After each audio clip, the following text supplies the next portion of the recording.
ఉప్పు. ఉప్పా? సాల్ట్ అంటే మీరు ఇంగ్లీష్లో మాట్లాడతారు, నాకు నీకు కూడా ఇంగ్లీష్ వచ్చు కదా. ఇంతకుముందు నీ ఫ్రెండ్ ఎవరో ఇంగ్లీష్ మాట్లాడేది, ఇక మరి నీ ఫ్రెండ్ ఇంగ్లీష్లో మాట్లాడేది ఇంతకుముందు తెలుసా? సో ఇంగ్లీష్ వచ్చా నీకు? కొంచెం కొంచెం మా అన్న మాట్లాడంగా చూస్తా అంటే. మీ అన్న ఇంగ్లీష్లో మాట్లాడతాడా? మీ అన్నకు ఒకసారి ఫోన్ చేద్దామా? మాట్లాడతావా? చేస్తాడు. మాట్లాడతావు మాట్లాడతా మీ అన్నతోటి? సరే మీ అన్నకు ఫోన్ చేయ ఒకసారి.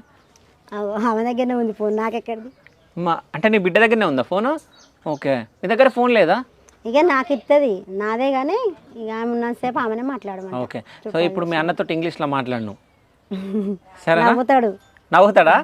ఓకే, మీ అన్నకు ఫోన్ చేసి మాట్లాడదాం ఒకసారి. ఫోన్ చేయరి. కలితే ఆయన కలుస్తలేదంటనా? తిరుగుతాడు కదా, బిజీ పొలిటికల్ అక్కడిక్కడ తిరుగుతాడా? సో కాకి ఎప్పుడు వస్తాడు? మీ ఇద్దరిని కూర్చోబెట్టి అసలు పెళ్ళి ఎప్పుడైంది ఏంది అని అడుగుతుంటే ఆయన నాకు నీకు సంబంధాలు లేచిపోతూనే ఉంటాడు. ఎందుకట్లా? ఆయనకు నచ్చదు ఇవి. ఓకే, ఇంటర్వ్యూలు ఇవి అంటే నచ్చాయా? మరి ఇవన్నీ వీడియోలు చూసినప్పుడు ఏమన్నాడు ఫస్ట్ స్టార్టింగ్? నేను నువ్వు వండినే కదా అన్ని పెట్టినావు అన్నాడు. అంతే, కొత్తగా ఏం చేసినావు నువ్వు అన్నాడా? కొత్తగా ఏం చేసినావు అందుకే వాళ్ళు చేయరాని వాళ్ళు చేస్తారు, చేసుకుంటాను నీ చూసి. అక్కడ అటు పోయి పల్లెటూరు పోయి అవి తెమ్మన్నయ్యేలా తెచ్చుడు.